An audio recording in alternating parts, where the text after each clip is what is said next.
I don't even know what take we're on.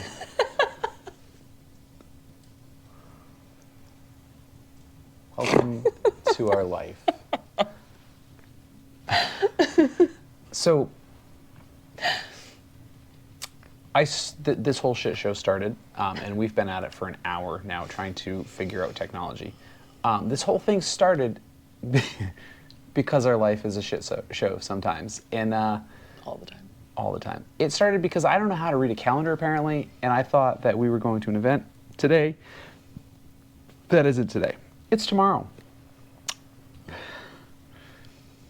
So there goes that real big, like, hey, we're going live during this thing, and it's gonna be, great. It's gonna be awesome. There was people actually like hanging in suspense to figure out what we were doing, and then I'm like, oh, I'm just stupid. So give us a day, and we'll catch back up.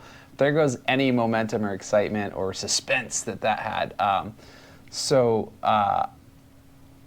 Stay tuned, because we're gonna waste some of your time, and then when we get to the end, I'll release the cliffhanger. It's good stuff, I think. I don't know. It's great. Anyways, I'm Aaron. That's Kat. I'm the president of Labyrinth Therapeutic Services. I'm assuming you know that if you found this video because it's just going on social media, or if we go too long, I have to make a freaking YouTube page tonight, which is something I really don't want to do. But it'll probably happen anyway because I just really enjoy punishment. I truly do. I just can't get enough of it. It just makes me so happy to do 1,000 things that I never intended to do in my life. And, I'm not really good at any of them. But here we are. In 9 hours or less, do you have any key takeaways from today as out of the woods, as a board member of Labyrinth, etc., ready, go? Yes, sure. I have things and stuff. Those are great. They are really good. No, I mean, I think that my biggest takeaway is, this is an event that, did we even say what the event was? I don't think that we did. We were at the New Hampshire Behavioral Health Summit today. We said it the first 4 times, just at least, time. And then I mumbled it 4 other times, so yeah. And so this is an event that I've been to a few different times, just in my career. But this is the first time that I've been able to go as, an exhibitor, like owner of a practice, like I've got like a table type of a thing. And then sponsoring lunch and it being tacos was like... That was the holy grail. Serendipity. We didn't actually get to choose what the menu item was, but if that was an option, Kat would have chosen it. 100%. We were just afraid it was going to be like something horrible. It was going to be soup and salad, to be honest. I got really nervous that it was going to be like, this is out of the woods, like promoting like diet culture. Have a soup and a salad with like a crusty bread. There's nothing wrong with diet culture, but like here's your... I want tacos. Here's your fillet of fish. Give me that. Okay, anyway. Even that would be better than some of the other options that we had in our head, and then we finally found out it was tacos. We were like, yes, and they were like tacos. As soon as I saw the little avocado things coming out, I knew. They were like premium tacos too. It wasn't like the mystery meat ground up that looks like beef. It was like slices of filet, and I just took a whole plate of filet. And I hope it's tacos tomorrow. Nobody sponsored it, so probably won't be tacos tomorrow, but it'd be cool if it was. 2 times in a row would be very cool. Anyway, so aside from obviously having tacos, that was great. I think my biggest takeaway is just it's like a different feel, I think, for me, like going into it as, more of like, I guess, an admin space rather than a clinical space. It's like, it's not something that I'm super used to yet, which seems really odd to say because I've been an admin for going on 3-4 years now. But yeah, it's just, it's a different kind of a vibe, seeing people that, I don't necessarily get to connect with throughout the year, working for places that I used to work for literally a decade ago, which is old of me to say, I think too old of me to say. And connecting with people that, we met last year and, got really, really close with. They do really, really great work. Uber supportive of Labyrinth and Out of the Woods and just... Oh, I'm still 100% poaching them from wherever they decide to work between now and then, if I ever have enough like clout to afford anything other than paying to keep Labyrinth floating. I think it's just like a little bit like I was just taken aback by like the response to me being there. Like I just figured like it would be like I'm just another practice, just kind of vibing, here's my table. And it felt like people really liked Out of the Woods. And that's still new to me also, because in my brain, it's not that big of a thing. The tacos, I think, made it a much bigger thing. Yeah, if you want to blame an inanimate object for your success, sure. I would, yes. Yeah. Tacos are extremely important in my success. Just your impact on the industry in general, and especially for like vets and first responders. Like Labyrinth is the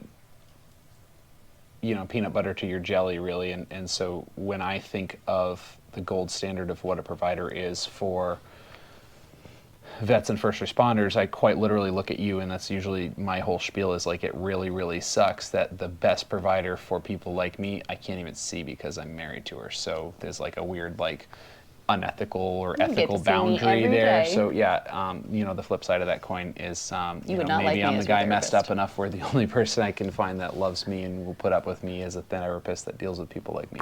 So there's that fun part.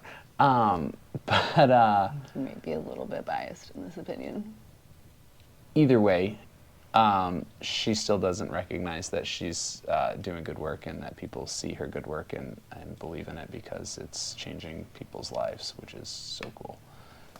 Anyways, carry on.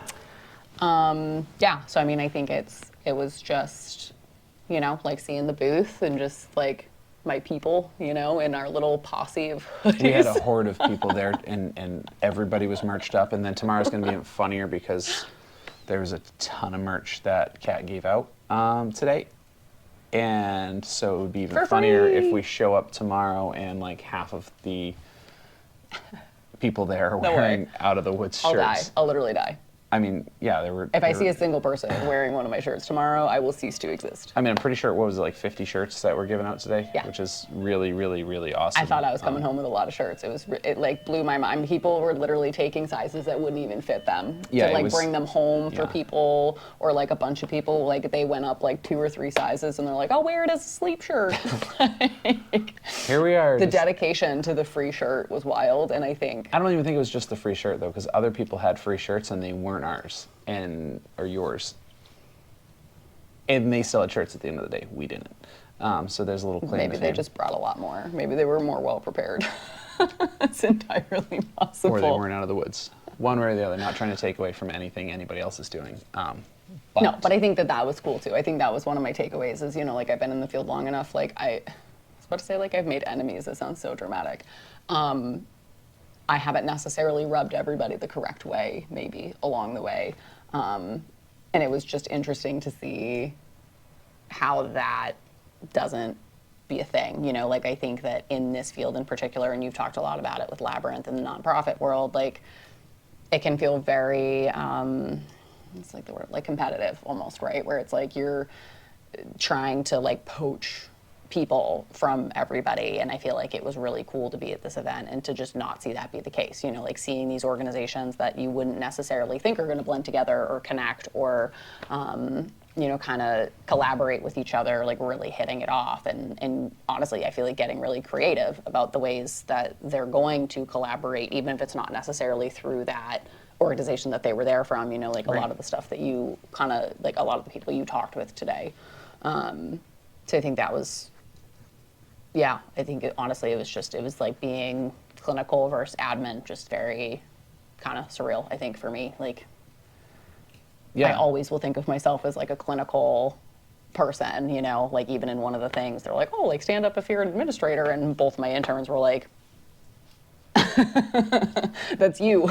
Yeah, I mean, you wear all the hats. So, I mean, you're a clinician full-time, as well as, a mom full-time, as well as a business owner full-time, as well as a supervisor. This year, you haven't taught grad school, but you've traditionally taught Yeah. grad school as well, which Or undergrad, yeah. or undergrad, whatever. I mean, it's quite often it's master's levels. Yeah. Geez, I don't have the English today. It's all right. Master's level courses that you're Yeah. teaching. There we go. I got it out. I got to clap the words Proud of out. it. You wonder why I clap talk. That's why. Yeah, it's your fault. It's helpful. So, I mean, you wear all the hats, and it's hard to keep track of all of the things you do, and even you're a very humble person most days, and we've had that talk a million times about how, people are like, oh, well, a couple years ago now, they were like, you're only 30 and you're doing all this, and you thought they were like being offensive. I'm like, no, they're literally mind blown that a 30-year-old is capable of doing everything that you've done already, because most 30-year-olds are not there yet. A lot of 30-year-olds are not there yet, so it's actually impressive to people. Sounds fake. Probably is, but Anywho, enough about me. This took a turn that I wasn't ready for. yeah, you're welcome. It's way Anywho. more fun than the last 10 options. The other 10 options were so much better. But no, I mean, I think it was cool. But yeah, I mean, I think I'm curious for you, because last year you came still as the Out of the Woods military first responder liaison, because Labyrinth wasn't technically formed yet. We had like started the process, but it wasn't live and, you know, a thing. Right. And We were a to be determined thing. like you were literally writing Labyrinth on the back of Out of the Woods business cards. Oh, for sure. Yeah, 100%. 100%. Yeah, people your and even like when information. people were talking about like, oh, we're struggling getting access to care for these people. I'm like, imagine if someone were building a nonprofit that would do exactly what you're saying. Like, that's me. That's what funny. I'm building. And yeah, so last year was the hypothetical, like, we've got all the paperwork in. We've already been kind of doing it, but there's just so many things you can't do in a mental health private practice role that you can do as a nonprofit. That, you know, there's boundaries and everything else in place for good reason. However, especially with the military first responder demographic, there's not really that much time between the, hey, I'm fucked up, I need help, and the end of them being able to ask for help. It's such a tight timetable because we don't ask for help. So when we do, like, you know, like my own military training, it's self-aid, buddy aid, corpsman aid, right? And the corpsman's the guy that's supposed to be saving the Marines. But we've already put the tourniquet on ourselves and then started helping our buddy or whatever else. And then when we're like basically ready to freaking die, then we're like, hey, corpsman up. And we kind of just took that into the civilian world and ran with it. And so I know personally for me, if I'm like, hey, I need help, I needed help like 3 weeks ago or 3 months ago. And that's something like clinically, I mean, that's something that gets, you know, researched and studied of like what is kind of that window, right? Right. And like that, it's known as like the critical point. Yeah. I was just saying that in terms of those barriers, like there's some overlap between military first responders and civilians, but I think that in general, the military first responder demographic has barriers that most people who aren't familiar with the culture or the mindset or like some of the I guess like struggles that demographic has, there's going to be a lot of those barriers that they overlook and don't necessarily see as a barrier. You know, something as simple as like redundancy on an intake form, you know, where it's, I've already gone into this, why am I retyping it all out? Why am I rehashing all of it? Like that type of stuff. It's a bit of a barrier for a civilian, but for somebody in the military first responder demographic, that's just a straight up, it's a no-go. It's like, I'm just done. You know, I'm and just I not don't even going. play the stupid game, yeah. Right. So yeah, I think that to your point of like being a nonprofit, it eliminates so much of that red tape that is going to impact that critical point. Right. Well, and it puts me in a position where I can just, I mean, one of the coolest things that I experienced this season, really this summer, it's not a season, but this summer, working with, as part of like the NH, VRA network and everything else with them, was a referral came through, and it was a need that gets sent to all their resource partners, and the need was, a veteran had a bunch of different stuff they needed, and one of the things was mental health. And so I, reached out and asked a couple of questions, but, short and skinny, within an hour and 7 minutes of that first email getting sent, granted I probably didn't read it right off either, but hour and 7 minutes from that email getting sent, I had enough information to then go to you and your business and say, do you have space in your caseload? This is the, general demographic, whatever else, can we make it happen? And getting an answer back from you. So now this is like 4 different entities all working together. Green light, request from them, green light from you all, green light from me, back to them, was still an hour and 7 minutes. And that that's got to be some new world record somewhere. I don't know for what, but that's pretty cool. And so, for me in the nonprofit space, last year was like hey, we're building this thing and we're going to do this thing and it's going to be great. To this year, we've got boots on the ground. We're doing the work that we said we'd do. It's been significantly more expensive than planned. We're still in, dire need of more people donating or paying us to make their merch or whatever else, both preferably. Honestly, for me, I would feel, I'm that guy, I am horrible about asking for something for nothing.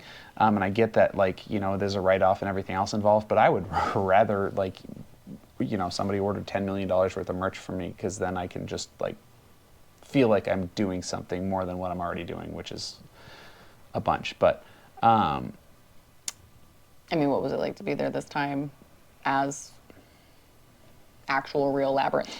It was neat. So it was, gone are the hypothetical days, and then now I'm walking around talking to people as this entity that's been working, and so there's real-time needs, there's real-time conversations about what we are doing and what we're capable of doing, and then there's almost every single booth I talked to today had someone either from a veteran or first responder background that we're all really, really good at wearing all of the hats because we just want to save everybody, really. And I think a lot of that comes from a million different places, but most of it is typically vets and first responders actually care enough about the people around them to not want them to feel alone or hurt or sad or scared or whatever it happens to be. One lady I was talking to is selling, they install... panic buttons. That's the word, panic buttons. I am so freaking tired, it's not even funny. They do panic buttons for facilities. And so, I'm just walking by and she said something about my logo. And I'm like, hey, thanks, I designed it. And then I'm like, I kind of chatted about why I designed it and what I do. And that I design and do merch for other people, and then it opens up this dialogue where she's a search and rescue volunteer in the North Country, which is, you've been in some of the hills and on short hikes in those hills. They're steep, they're big, they're giant. They're icy. They're icy. Even in the summer, you'll find bits of ice and whatever else. And she's part of one of the rescue crews up there. The three major rescue entities in the North Country are mostly volunteers. They work closely with Fish and Game and authorities, but they're mostly volunteers. And we were talking about, my own background as a volunteer EMT and firefighter, how under-equipped you are, how under-supported you are, how you work a whole day at work, your mortgage still has to get paid, and then the tone goes off, and when you should be resting or with your family or whatever else, you're taking time from your own life to volunteer that time to go then save someone, do everything that entails, and then after you've gathered, some of the calls aren't pretty. Right. And you've gathered this trauma, and there's things that happen on those calls, and it's just suck it up, just push through it, right? Because you have to get the job done. And I'm not trying to take away from, a paid professional versus a volunteer, but at least the paid people, when they have a critical incident, there's a procedure to deal with that. They give them, even if it's not enough time off, there's usually some form of time off or some form of hey, you got to go take an admin day. That doesn't happen in the volunteer world. It's just go to the call, suck it up, you got to get through the call, and then, bonus, you still have to go to work in the morning, because if you don't, no one's paying your bills. So good luck. So we kind of bonded over that a little bit and talked a little bit about that, but it was just really neat, and that's just one example of the people I talked to today that I connected on a personal level, because I've been there, done that, and just talking about what we do and our willingness to then go as Labyrinth to their crew. I think they have 80 volunteers, which is insane. But, so I was asked, and I said, absolutely, whatever it takes, I'll be there, because the ask was, would we go and talk to them about things that are available, especially as me with a first responder, firefighter background, and maybe talk about how it's probably a good idea to work through those things as they're fresher things in your mind and in your soul, and versus, you know, waiting until it's a bigger problem than it really needed to be. And so, you know, I volunteered as Labyrinth to go up, and then we had, I mean, I missed every single session today talking with people. But, you know, I was like an hour late for the session, so I'm like, I'm just not going because it's like 30 minutes. I'm going to get out of this thing and I'm just going to interrupt the room. It's just not worth it. But, you know, full circle, you know, we end up talking about grants and funding and this, that, and the other. And there's just every single person I talked to today that's working for an organization is so supportive of our mission. What can we do? How can we help? How do we further what you're doing? Because it matters and it's important, and it's I mean, we talk all the time about there's always some sort of competitive drive, you know, amongst organizations, and my position has been and always will be that I have no competition. If there's someone out there that thinks they're competing with me, they're already in the wrong position and they shouldn't be there. Because I don't see anybody as competition. The only competition I have is that demographic of you know, suicide rates for vets and first responders. And I mean, first responders are 70% more likely than a regular person, you know, a regular civilian. And then you look at how the majority of them are probably, you know, a good portion of them are veterans coming from active service or Absolutely. National Guard or whatever else, and Or then, they're both. Right, Because or they they're are both. still, you know, in the Guard and, you know, on a force or... you know, and so the running joke today is like, yeah, I just wandered around and picked up all the trauma. I did firefighter, EMT, LNA, tow truck operator, Marine, you know, did a couple wars, you know, so if there was trauma to collect, I just like, hey, I'll just take more. It's great. Let's keep going. You know, but also being vulnerable to the point where it's like, I have to shed my own armor, basically my own defense mechanism that I've built to, you know, keep myself in the world, that, you know, separated, and trust that wasn't going to literally eat me alive. Because it's hard for me, I can't be in a position where I'm trying to encourage vets and first responders to be okay with not being okay when I'm not willing to admit that I am not okay. And so, like, working on my own stuff and working through my own stuff and even sharing those intimate things about myself, I really don't enjoy. And it was like that weird, like, sink or swim moment when I shared a lot of those things, even at our launch party. And since then, I've been to a few different places that I was asked to talk about what we do.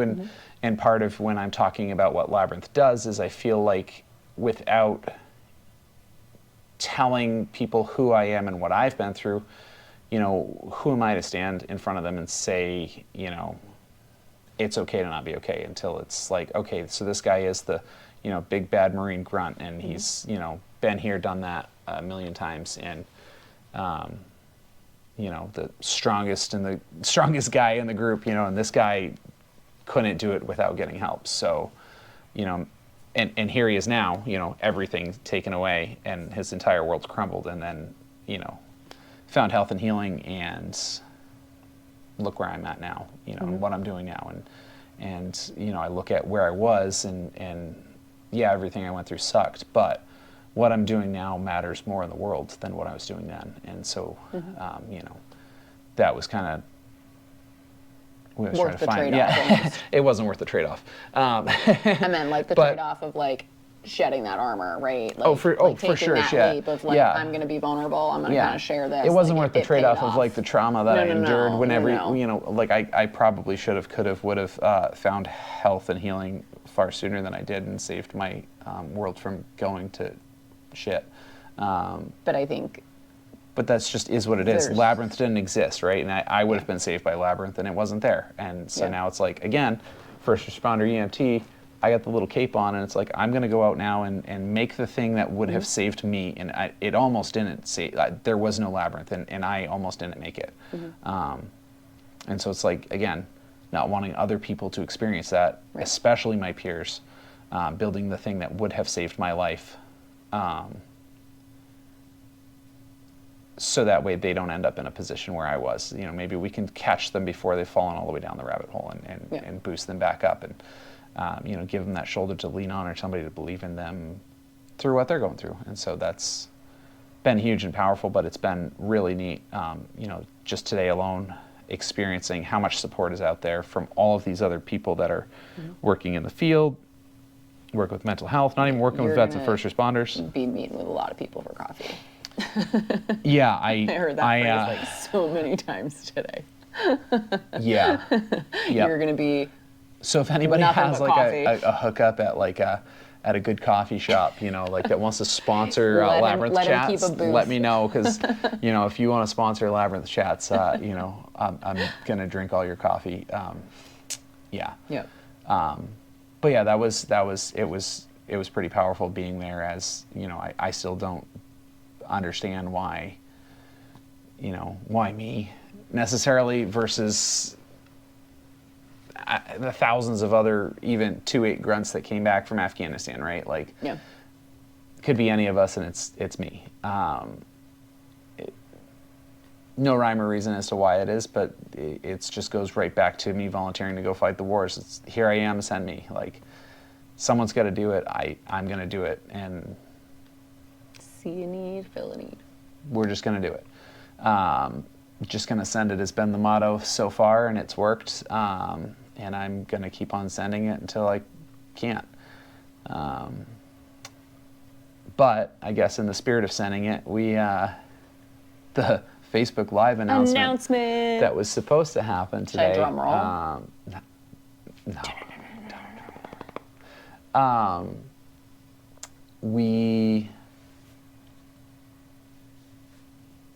We're actually, so I've been trying to like apply for grants and stuff, because what we do is not cheap, unfortunately.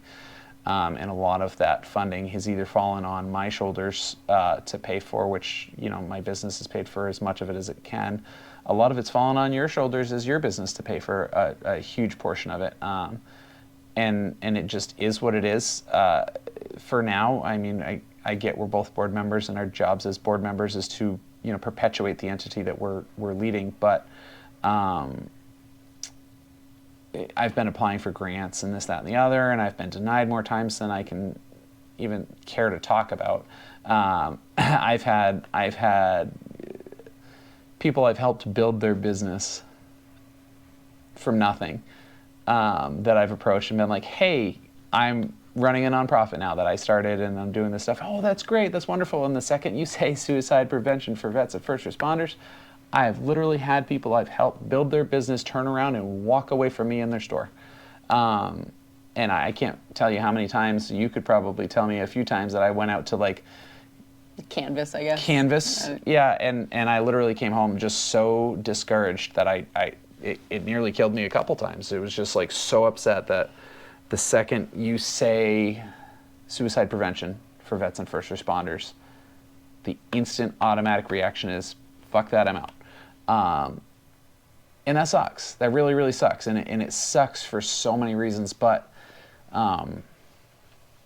like, for me, like, those people, I am those people, but we gave everything we had, right? We signed a blank check, especially warfighters, to our country, you know, and it, up to and including our life. And we believed in the mission. Whether we believe in the mission now, whether we believe in what we did was right or wrong or otherwise, that's a whole political shit show I don't care to get into. I hate politics. The bottom line is we believed in what we did enough to sign up to do it. Right.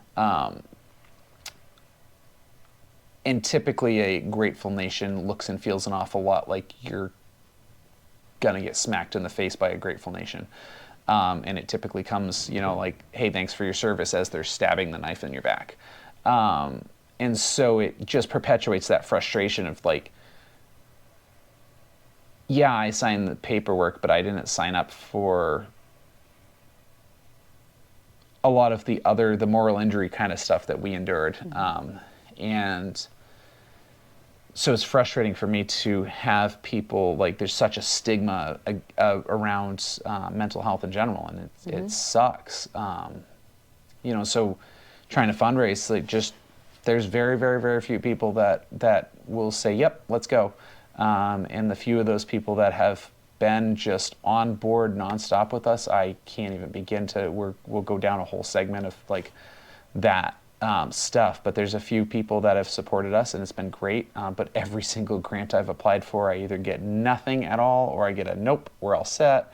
And I mean, I like there's celebrity foundations for veterans and first responders, and they're doing all these great things, except we're not cool enough for the Cool Kids Club, so they're not going to help us do great things because they don't care.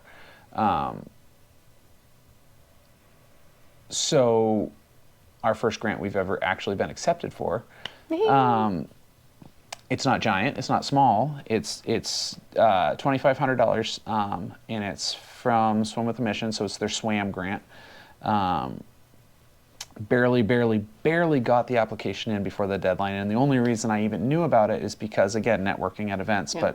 But Scott over to Hidden Battles kind of gave me the, hey, you should go apply for this, because we met, we met forever ago now, yeah. A year plus ago, mm-hmm. But we, met up at an event over the summer, and he's like, hey, you should apply for this grant, how's things going, whatever.